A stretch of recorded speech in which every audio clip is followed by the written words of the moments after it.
Good morning student. हम लोगों ने इससे पहले फिजिक्स में इंटीग्रेशन चैप्टर पढ़ा था और कुछ बेसिक फंक्शन का हमने इंटीग्रेशन भी देख लिया था, फॉर्मूला है ना। और ये भी पढ़ा था कि जो इंटीग्रेशन होता है वो डिफरेंशिएशन का उल्टा होता है, definite integration and definite integration. Okay, and then function. ऐसे अपने पास बहुत सारे मैंने छोटे छोटे एग्जाम्पल भी आप लोगों को बताए थे इंटीग्रेशन के। तो आज इंटीग्रेशन से रिलेटेड कुछ बेसिक क्वेश्चन करेंगे और फिर ये आपका इंटीग्रेशन डिफरेंशिएशन हो जाएगा। देन आप बेसिक मैथमेटिक्स आपका हो गया था, तो उसमें के बाद हम लोग फिजिक्स का वेक्टर चैप्टर स्टार्ट करेंगे। तो आज हम लोग देख लेते हैं ये बेसिक इंटीग्रेशन से रिलेटेड कुछ प्रॉब्लम। मैंने आप लोगों को बताया था कि अगर इस तरीके से है d/dx ऑफ fx, मतलब कि किसी फंक्शन का डिफरेंशिएशन किया जा रहा है, तो इसको हम लोग ऐसे f' लिख देते थे। तो f' का मतलब क्या हुआ है कि फंक्शन डिफरेंशिएट होकर के आया हुआ है, यही ना। तो और यहीं से हमारे पास क्या आया था कि f' का इंटीग्रेशन ये कितना जाता था, ये fx प्लस c हो जाता था जब इंडेफिनिट इंटीग्रेशन करते थे। तो ठीक, तो इससे रिलेटेड कुछ क्वेश्चन करेंगे हम लोग। यहाँ पे आपको मिक्स मोड में क्वेश्चन आएगा, डिफरेंशिएशन का भी और इंटीग्रेशन का भी। अब जैसे देखिए, मैंने लास्ट टाइम पे आप लोग को बताया था कि जो डिफरेंशिएशन है ये रेट ऑफ चेंज बताता है ना। और रेट ऑफ चेंज बताता है इंस्टेंटेनियस रेट ऑफ चेंज, और रेट ऑफ चेंज निकालने का मैंने आपको तरीका भी बताया था, एवरेज भी बताया था और इंस्टेंटेनियस भी बताया था। तो अब जैसे कि सपोज करो कि हमने ये पढ़ा था लास्ट टाइम पे कि जो एक्सेलरेशन होता है, what is acceleration, rate of change of velocity with respect to time. And displacement क्या पढ़ा था, सॉरी वेलोसिटी क्या पढ़ा था, this is equal to rate of change of displacement with respect to time. इसे हम लोगों ने पढ़ा था instantaneous acceleration and instantaneous velocity, ये होता है फॉर्मूला। तो यहाँ से हम लोग क्या बोल सकते हैं कि जब एक्सेलरेशन जो है वो rate of change of velocity है, यानी कि वेलोसिटी का डिफरेंशिएशन एक्सेलरेशन आता है, तो एक्सेलरेशन का इंटीग्रेशन कितना आ जाएगा, वेलोसिटी आ जाएगा। इसका मतलब therefore a v is equal to कितना लिखेंगे हम लोग, v is equal to a dt, है ना। ये यहाँ से एक्सेलरेशन जो है वो वेलोसिटी का डिफरेंशिएशन है, तो इसका मतलब कि देयरफॉर वेलोसिटी कितना आएगा, यहाँ से ये आ जाएगा एक्सेलरेशन का इंटीग्रेशन। उसी तरीके से जो वेलोसिटी है ये डिफरेंशिएशन, जो वेलोसिटी है ये डिस्प्लेसमेंट का डिफरेंशिएशन है, तो डिस्प्लेसमेंट क्या आ जाएगा, एफ कितना आ जाएगा, ये आ जाएगा वेलोसिटी का इंटीग्रेशन। ऐसे हम लोग लिख देंगे, समझ में आया। ठीक, इसी को कई बार आपको ऐसे भी लिखा हुआ रहेगा तो आप कंफ्यूज मत करना। जैसे कि हमने लिखा a is equal to dv/dt, that is dv is equal to कितना, a dt, integrating both side, है ना। जैसे कि देखिए ये हमने क्या किया, dv रख लिया और dt को इससे मल्टीप्लाई करा दिया, तो ये dv is equal to a dt आ गया। तो यहाँ से dv is equal to a dt हम इधर इंटीग्रेशन करेंगे तो इधर भी इंटीग्रेशन करना पड़ेगा, और इसका इंटीग्रेशन कितना आ जाएगा, इंटीग्रेशन ऑफ dx कितना आता है, x आता है ना, इंटीग्रेशन ऑफ dy कितना आता है, y, तो इंटीग्रेशन ऑफ dv कितना आ जाएगा, v आ जाएगा। तो यहाँ से v इज इक्वल टू कितना लिखेंगे हम लोग, a dt लिखेंगे।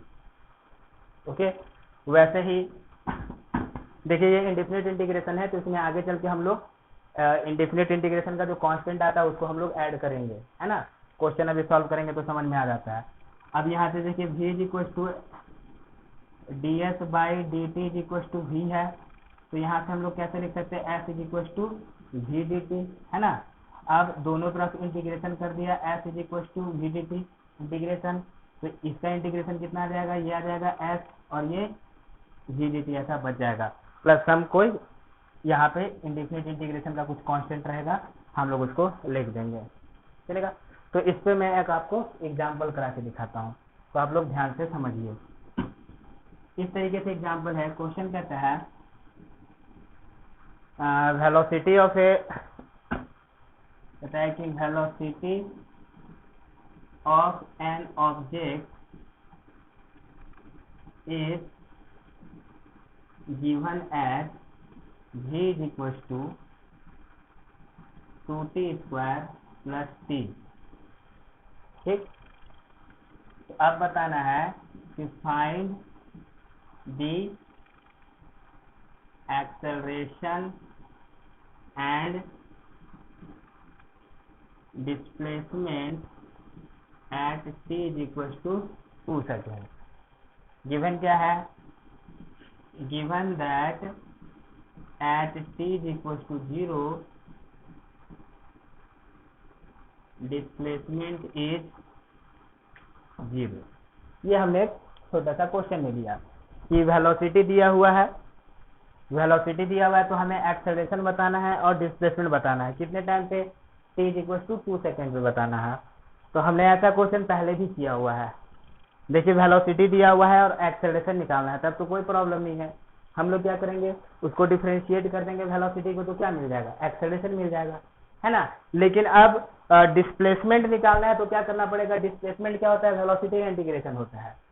ये जो वेलोसिटी है ये डिस्प्लेसमेंट का डिफरेंशिएशन है, तो डिस्प्लेसमेंट कितना हो जाएगा, वेलोसिटी का इंटीग्रेशन। तो अभी इस मेथड से हम लोग इस क्वेश्चन को सॉल्व करेंगे। तो यहाँ पे जो डाटा दिया हुआ है that is v is equal to 2t square plus t, है ना। एक्सेलरेशन कितना आ जाएगा, this is equal to dv by dt। तो हम लोग एक ऐसे लिखेंगे d by d t of 2t square plus t। अब क्या होगा, दोनों को डिफरेंशिएट करेंगे, d by d t of 2t square plus d by d t of t। ये 2 बाहर आ गया, d by d t of t square plus कितना, d by d t of t कितना 1, दिस इज 2। ये कितना आ जाएगा, t स्क्वायर का डिफरेंशिएशन 2t2 माइनस 1 प्लस 1, यानी दिस इज इक्वल टू कितना 4t प्लस 1। ये एक्सेलरेशन आ गया, यानी कि that is a is equal to कितना 4t प्लस 1। तो कितने टाइम पे पूछ रहा है एक्सेलरेशन, 2 सेकेंड पे ना। तो at t is equal to 2 acceleration कितना हो जाएगा, 4 इंटू 2 प्लस 1, यानी this is equal to 9 metre per second square. ये आ जाएगा अपना एक्सेलरेशन। आसान है। अब डिस्प्लेसमेंट निकालने के लिए बोला गया है। देखिए डिफरेंशिएट करके निकालना तो आसान है। अब डिस्प्लेसमेंट पूछ रहा है ना, तो हमारे पास वेलोसिटी क्या होता है, ds बाई डी टी।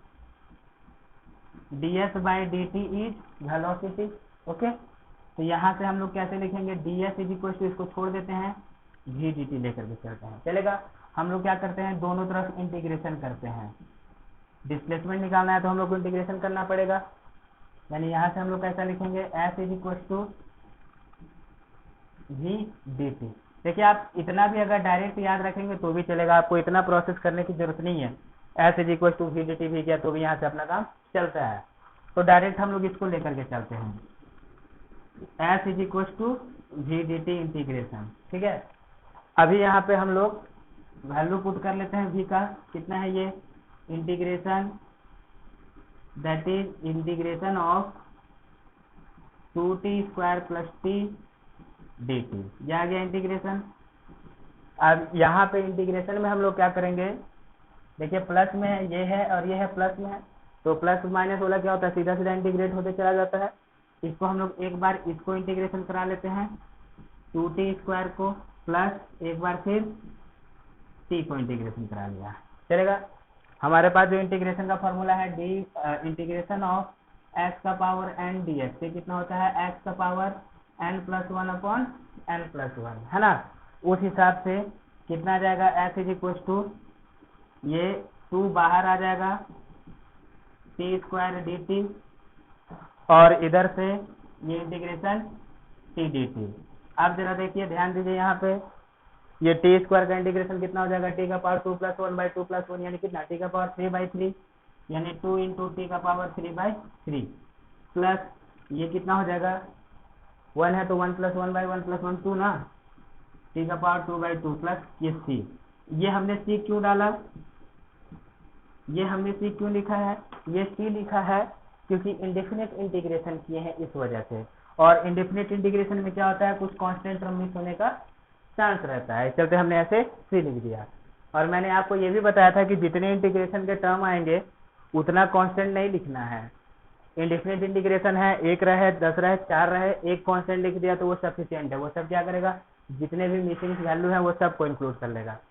तो हमने ये एस का वैल्यू लिखा। अब जरा देखो, मैंने तुमको बोला था कि ये जो कांस्टेंट का वैल्यू जो आता है वो कहाँ से आता है, क्वेश्चन में अपने पास कुछ कंडीशन दिया हुआ रहेगा, उसके अकॉर्डिंग हम लोग को उसका वैल्यू मिल जाएगा। तो अभी हम लोग इस c का वैल्यू फाइंड करते हैं। तो मैं इधर लिखता हूँ, आप लोग ध्यान से देखिए। अपने पास कितना आ जाएगा, s is equal to 2t³/3 plus t²/2 plus c, है ना। क्वेश्चन क्या कहता है कि given that at t is equal to 0 displacement is 0, यानी कि जब टाइम 0 है तो डिस्प्लेसमेंट 0 है। यानी कि जब हम लोग टाइम 0 करेंगे तो डिस्प्लेसमेंट 0 करना है, तो जब टाइम 0 करेंगे तो ये भी 0 हो जाएगा, ये भी 0 हो जाएगा, तो c बचेगा। यहाँ से c कितना आ जाएगा, 0 आ गया। यानी कि इस कंडीशन में जो डिस्प्लेसमेंट आएगा इंटीग्रेशन होकर के, उसमें c का वैल्यू कितना है, 0 है। तो देयरफॉर s का वैल्यू कितना आ गया, ये आ गया 2t³/3 प्लस t²/2। अब कितने पे डिस्प्लेसमेंट पूछ रहा है, ये t is equal to 2 second पे डिस्प्लेसमेंट पूछ रहा है ना। तो at t is equal to 2 s का वैल्यू कितना आ जाएगा, पुट कीजिए यहाँ पे 2 2 2 4 2 8 8 2 16, ये 16/3 प्लस इधर से 4/2, है ना, 4/2। अब इसको हम लोग ऐड कर लेंगे, ये 2 हो जाएगा, इसको ऐड करेंगे 3 दूनी 6, 16 और 6 कितना 22, यानी this is equal to 22/3 metre, ये अपना डिस्प्लेसमेंट हो जाएगा। तो आपको इस टाइप का बहुत जरूरत पड़ने वाला है ना, आपको इस टाइप में बहुत ज्यादा जरूरत पड़ेगा ये फाइंड करने के लिए, इंटीग्रेशन को यूज करके। डिफरेंशिएशन को यूज करेंगे, वेलोसिटी दिया हुआ है, एक्सेलरेशन बोला, वेलोसिटी दे रहा था, एक्सेलरेशन बोला, तो एक्सेलरेशन क्या होता है, वेलोसिटी का rate of change with respect to time. तो एक्सेलरेशन हमने वेलोसिटी का रेट ऑफ चेंज निकाल दिया। अब डिस्प्लेसमेंट पूछ रहा है, वेलोसिटी क्या होता है कि डिस्प्लेसमेंट का रेट ऑफ चेंज होता है, यानी कि डिस्प्लेसमेंट का डिफरेंशिएशन है, तो डिस्प्लेसमेंट क्या होगा, वेलोसिटी का इंटीग्रेशन होगा। तो इस तरीके से सीधा और उल्टा दोनों पे क्वेश्चन आ सकता है। एक क्वेश्चन मैं और कराता हूँ आपको, ठीक, इसको आप नोट कर लेंगे। अब एक क्वेश्चन है इस तरीके से कि क्वेश्चन बोला गया कि acceleration of an object is given by a is equals to 2t, है ना। एक्सेलरेशन ऑफ एन ऑब्जेक्ट, यहाँ पे एक टर्म लिख देते हैं, initially at rest. Acceleration of an object initially at rest is given by a is equals to suppose करो कि 4t। तो बताना है कि फाइंड द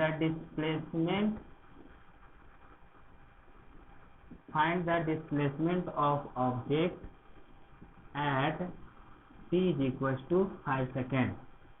इनिशियली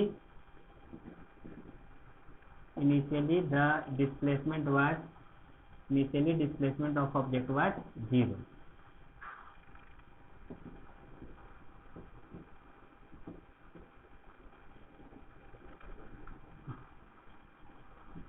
ओके, ये क्वेश्चन आ गया। अब कह रहा है कि एक्सेलरेशन दिया हुआ है और यहाँ से इस एक्सेलरेशन को देख करके हमें क्या बताना है, डिस्प्लेसमेंट बताना है।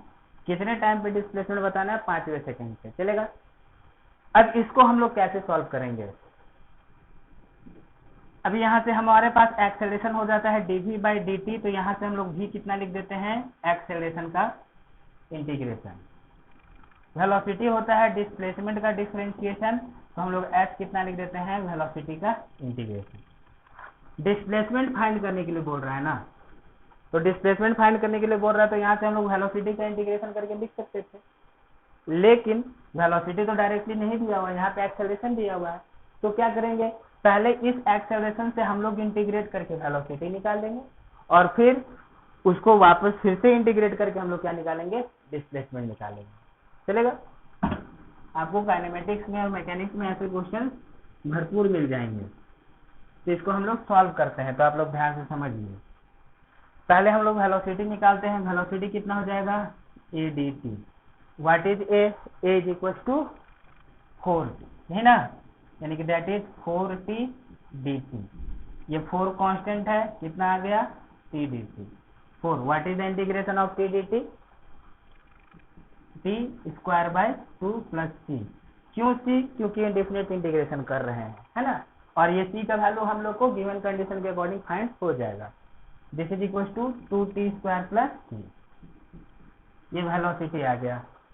अब सी का कंडीशन हम लोग कैसे निकालते हैं जरा देखिए। Acceleration of an object initially at rest, मतलब क्या हुआ, इनिशियली एट रेस्ट का मतलब क्या हुआ कि जब टाइम 0 था शुरुआती में, t इक्वल टू 0 पे वेलोसिटी कितना है 0, रेस्ट का मतलब क्या हुआ वेलोसिटी 0 है। यानी कि अकॉर्डिंग टू क्वेश्चन जब टाइम 0 है तो वेलोसिटी कितना है 0 है।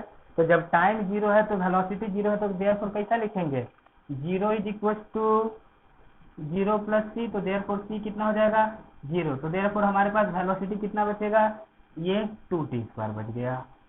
ये हमारे पास वेलोसिटी आ गया 2t स्क्वायर। हो गया अपना काम। अब डिस्प्लेसमेंट कैसे लिखेंगे, what is v, v is equal to ds by dt। तो डिस्प्लेसमेंट कितना लिखते हैं हम लोग v dt, वेलोसिटी का इंटीग्रेशन। अब वेलोसिटी का इंटीग्रेशन करते हैं। वेलोसिटी कितना आया था अपने पास फाइनली 2t स्क्वायर, यानी कि that is 2t square dt, यानी कि this is equal to 2t square dt।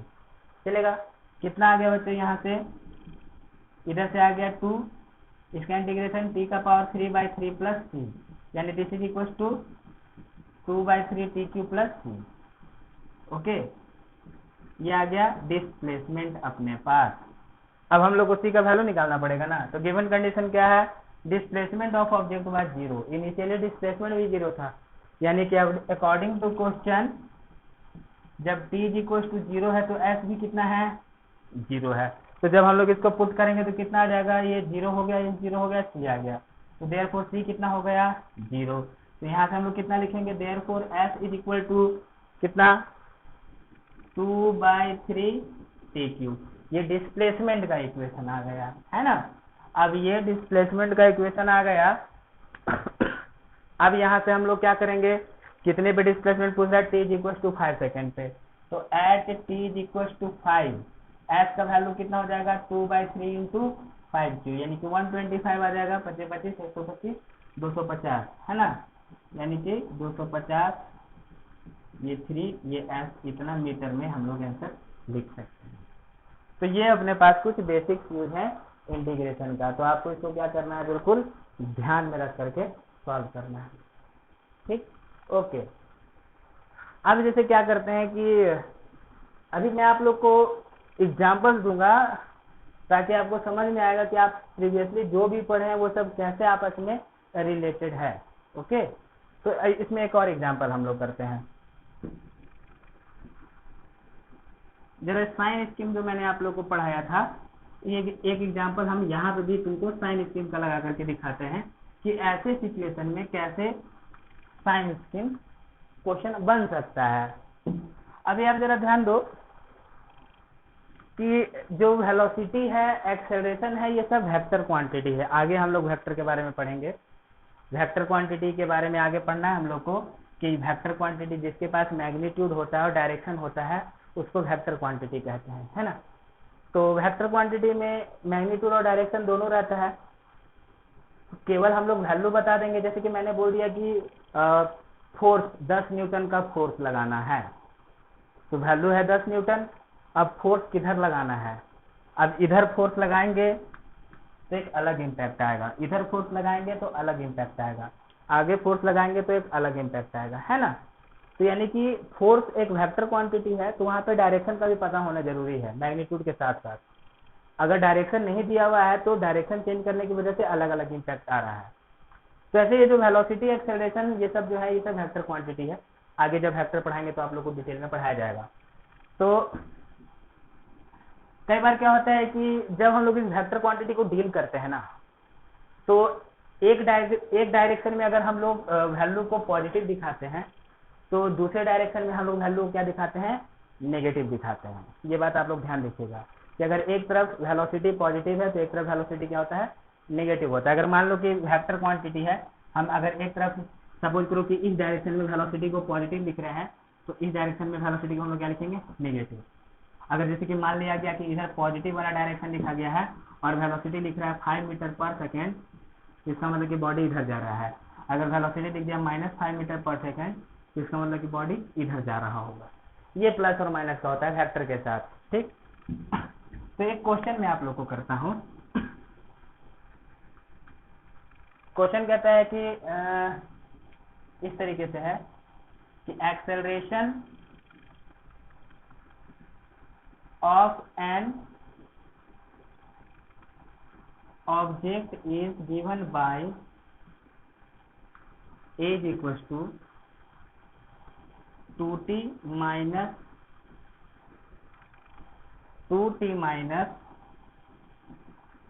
t square by 4। Okay, suppose करो कि हमने ऐसा लिख दिया, acceleration of an object is given by 2t minus t square by 4। कहता है कि initially object is in rest. Object क्या है, इनिशियली रेस्ट में है। तो बताना है कि find the time interval during which velocity is positive, velocity is in positive direction, है ना। कि मान लो कि टाइम इंटरवल बताना है कि जब वेलोसिटी क्या है, पॉजिटिव डायरेक्शन में है। देखिए इस टाइप का क्वेश्चन वैसे तो नहीं मिलेगा आपको, बस मैं आपको ये समझाने की कोशिश कर रहा हूँ कि हमने जो साइन स्कीम पढ़ा है मैथमेटिक्स में, वो भी इसीलिए पढ़ा है क्योंकि उसका भी हम लोग को फिजिक्स में यूज होने वाला है। तो उस चीज को मैं यहाँ पे यूज करने के लिए आपको एक एग्जाम्पल दे रहा हूँ ताकि आप चीजों को रिलेट करा सको। क्योंकि अभी तक जो भी मैंने आपको पढ़ाया, ट्रिग्नोमेट्री में जो भी पढ़ाया, और इंटीग्रेशन, डिफरेंशिएशन, साइन स्कीम, है ना, ये जो भी मैंने आपको पढ़ाया वो सब पढ़ाया है कि अभी फिजिक्स का जो आगे मैं पढ़ाऊंगा उसको आप समझ सको। वो मैथमेटिक्स मैंने आपको भी नहीं पढ़ाया इतना।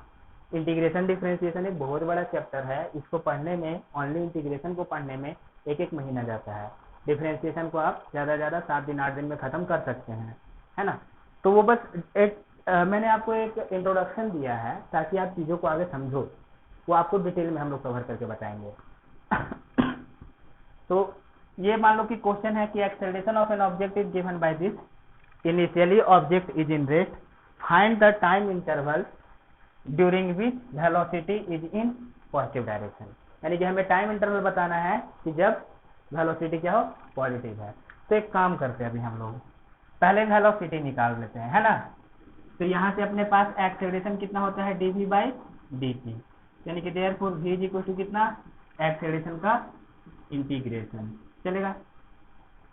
तो सॉल्व किया जाए, v is equal to what is the value of acceleration, this is equal to 2t minus t square by 4 dt। ये इंटीग्रेशन निकाल लिया, ठीक। अब ये प्लस माइनस में तो डायरेक्ट इंटीग्रेशन करेंगे, 2t, यानी कि यहाँ से हम लोग 2t का integration of 2t dt minus integration of t square by 4 dt, ये हो जाएगा वेलोसिटी। सॉल्व करते हैं, इधर से 2 बाहर आ जाएगा, ये t dt माइनस इधर से 1/4 बाहर आएगा, t स्क्वायर dt, ठीक। अब कितना होगा इसका इंटीग्रेशन, t स्क्वायर बाई 2, यानी कि 2 into T square by 2 minus 1/4, इसका कितना, t का पावर 3/3 प्लस c हमने क्यों लिख दिया, क्यों लिख रहे हैं c, क्योंकि क्या है, इंडेफिनिट इंटीग्रेशन है, कुछ कॉन्स्टेंट मिस हो सकता है। तो यहाँ से अगर इसको सिंप्लीफाई किया जाए तो कितना आ गया, velocity is equal to this is equal to t square minus t cube by 12। Okay, ये हमारे पास वेलोसिटी आया प्लस सी। अब हम लोग को सी का वैल्यू निकालना पड़ेगा। कैसे निकालेंगे सी का वैल्यू, क्वेश्चन में जो गिवन कंडीशन होगा उसके अकॉर्डिंग सी का वैल्यू निकल जाएगा। क्वेश्चन में क्या कहता है कि initially object is in rest, यानी कि जब t इज इक्वल टू 0 है तो v कितना है, 0। तो जब हम लोग t 0 पुट करेंगे, v 0 पुट करेंगे, तो 0 is equal to 0 minus 0 plus C, therefore C कितना हो गया बच्चे, 0 हो गया। अब सी 0 हो जाएगा तो देयरफॉर v कितना आ जाएगा बताइए, ये आ जाएगा T square minus t cube by 12, कितना आया। ओके, अब चलते हैं इस मुद्दे पे कि find the time interval during which velocity is in positive direction, यानी कि वेलोसिटी क्या होना चाहिए, पॉजिटिव होना चाहिए। मतलब अब हमें फाइंड करना है कि v ग्रेटर देन 0 हम लोग को फाइंड करना है, यही ना, कि टाइम बताना है कि जब वेलोसिटी पॉजिटिव डायरेक्शन में हो, पॉजिटिव डायरेक्शन में हो यानी कि प्लस में आना चाहिए, तो प्लस में आना चाहिए कि v ग्रेटर देन 0 होना चाहिए, तो v ग्रेटर देन 0 होना चाहिए, तो यहाँ से हम लोग कैसा लिखेंगे, T square minus t cube by 12 is greater than 0, ठीक। यहाँ से देखिए क्या कॉमन निकल जाएगा, ये अपने को टी स्क्वायर कॉमन निकल जाएगा, है ना, टी स्क्वायर कॉमन निकल जाएगा, 1 माइनस कितना बचेगा, ये टी बाई 12 बचेगा, ठीक। अभी इसको फर्दर हम लोग सिंप्लीफाई करते हैं, ये टी स्क्वायर बाई 12, इधर से कितना 12 minus T greater than 0, okay. अभी देखिए यहाँ पे ये t के साथ जो कॉफिशिएंट आ गया माइनस में आ गया, ये कॉफिशिएंट माइनस में नहीं चाहिए, प्लस में करना पड़ेगा ना, तो हम लोग माइनस बाहर निकालते हैं यहाँ से, तो यहाँ से माइनस बाहर निकालेंगे तो इधर minus 2t minus 12 greater than 0। अब ऐसा करते हैं, इस माइनस को हटाएंगे, तो जब हम लोग इस माइनस को हटाएंगे तो क्या करना पड़ेगा, इस माइनस को हटाएंगे तो माइनस से मल्टीप्लाई करना पड़ेगा, और फिर जैसे ही माइनस से मल्टीप्लाई करेंगे तो क्या होगा बताइए, इनइक्वालिटी उल्टा हो जाएगा, यानी कि इधर से आ जाएगा T square by 12 T minus 12 less than 0, ठीक है, यही कंडीशन है ना, यानी कि जब हमने v ग्रेटर देन 0 कर रहे हैं तो अपने पास टाइम में क्या कंडीशन आ रहा है, ये कंडीशन आ रहा है। अब नंबर लाइन ड्रॉ कीजिए, ये कहाँ पे 0 होगा, 0 पे 0 होगा, ठीक है, ये कहाँ पे 0 होगा, 12 पे 0 होगा, राइट साइड में अपने मन से हमने प्लस कर दिया, चलेगा। अब जरा देखिए प्लस कर दिया तो ये कितना आ जाएगा, यहाँ से ये 12 यहाँ से आया है, 12 यहाँ से आया है ना, तो पावर क्या है, ऑड है, तो ऑड है तो साइन चेंज होगा, यानी इसमें कितना आ जाएगा, माइनस, ठीक। अब ये 0 कहाँ से आया, यहाँ से, पावर क्या है, इवन, तो साइन चेंज नहीं होगा, ठीक, यानी कि यहाँ से हम लोग को पॉजिटिव कब मिल रहा है, लेस देन 0, यानी कि लेस देन 0 बोल रहा है ना, क्वेश्चन था कि find the time interval during which velocity is positive, तो जब हमने वेलोसिटी को पॉजिटिव कराया तो हमारे पास लास्टली ये इनइक्वालिटी आया। अब हम लोग इस इनइक्वालिटी के हिसाब से आंसर बताएंगे, तो यानी कि ये देखिए ये क्या बोल रहा है कि लेस देन 0 कहाँ पे, यानी कि निगेटिव वाला ना, यानी कि इंक्लूड तो नहीं करना है, तो इसको छोड़ देंगे हम लोग, इसको छोड़ देंगे, तो यानी कि इस वाले पार्ट में हम लोग को क्या आ रहा है, ये t is equal to minus में, ये इनइक्वालिटी कौन से रीजन में सेटिस्फाई हो रहा है, इस रीजन में सेटिस्फाई हो रहा है, तो देयरफॉर हम लोग क्या लिखेंगे, देयरफॉर t बिलोंग्स टू कहाँ से कहाँ तक, माइनस इन्फिनिटी से 12, है ना, एक्सेप्ट किसको छोड़ करके, 0 को छोड़ करके, ठीक है, ऐसा हमने लिख दिया। लेकिन बच्चों यहाँ पे एक थोड़ा सा गलती है, क्या गलती है, देखिए जब हम लोग ऐसे अलजेब्रा के साथ इनइक्वालिटी बना रहे हैं तो अलजेब्रिक वैल्यू माइनस इन्फिनिटी से प्लस इन्फिनिटी कुछ भी हो सकता है, यहाँ पे जो इनइक्वालिटी बन रहा था किसके साथ बन रहा था, टाइम के साथ इनइक्वालिटी बन रहा था, तो टाइम कभी भी निगेटिव में नहीं हो सकता, टाइम हमेशा 0 से ही स्टार्ट होगा, आप जो भी कैलकुलेशन करो, है ना, आप काइनेमेटिक्स में या फिर फोर्स में आप कहीं पे भी चलोगे तो टाइम अगर वहां पे टर्म आया तो टाइम जो है वो हमेशा 0 से आगे की तरफ ही जाएगा, टाइम तो कभी माइनस में रहता नहीं है। हाँ, अगर कोई दूसरा फिजिकल क्वांटिटी आ गया, मान लो वर्क आ गया, वेलोसिटी आ गया, एक्सेलरेशन हो गया, ये माइनस में हो सकता है, लेकिन टाइम कभी भी माइनस में नहीं हो सकता। तो इसका मतलब कि जब हम लोग ऐसे टाइम के साथ दिखा रहे हैं तो 0 के पीछे तो टाइम एग्जिस्ट ही नहीं करेगा, टाइम तो 0 के पीछे एग्जिस्ट नहीं करेगा, टाइम कहाँ तक एग्जिस्ट करेगा, 0 तक ही ना। तो यानी कि यहाँ से क्या पता चल रहा है कि 0 से लेकर के 12 सेकेंड तक वेलोसिटी की ये यहाँ पे ये कहाँ पे सेटिस्फाई हो रहा है कि 0 से लेकर के 12 सेकेंड तक ये कंडीशन सेटिस्फाई हो रहा है ना, तो देयरफॉर हम लोग क्या लिखेंगे, देयरफॉर t बिलोंग्स टू कहाँ से कहाँ तक, 0 से लेकर के 12 तक, यानी कि जब टाइम का वैल्यू 0 से लेकर के 12 तक आप पुट कीजिएगा तो वेलोसिटी हमेशा क्या आएगा, पॉजिटिव। 12 के बाद अगर आप कुछ भी पुट कीजिएगा तो वेलोसिटी क्या आ जाएगा, नेगेटिव। आपको ये नहीं देखना है कि जैसे कि तुम देखोगे कि 12 के आगे तो ये पॉजिटिव है ना, तो वेलोसिटी कैसे पॉजिटिव नहीं हो रहा है, आप इस चीज को समझिए। हमारे पास कंडीशन था कि किस टाइम पे वेलोसिटी ग्रेटर देन 0 आएगा।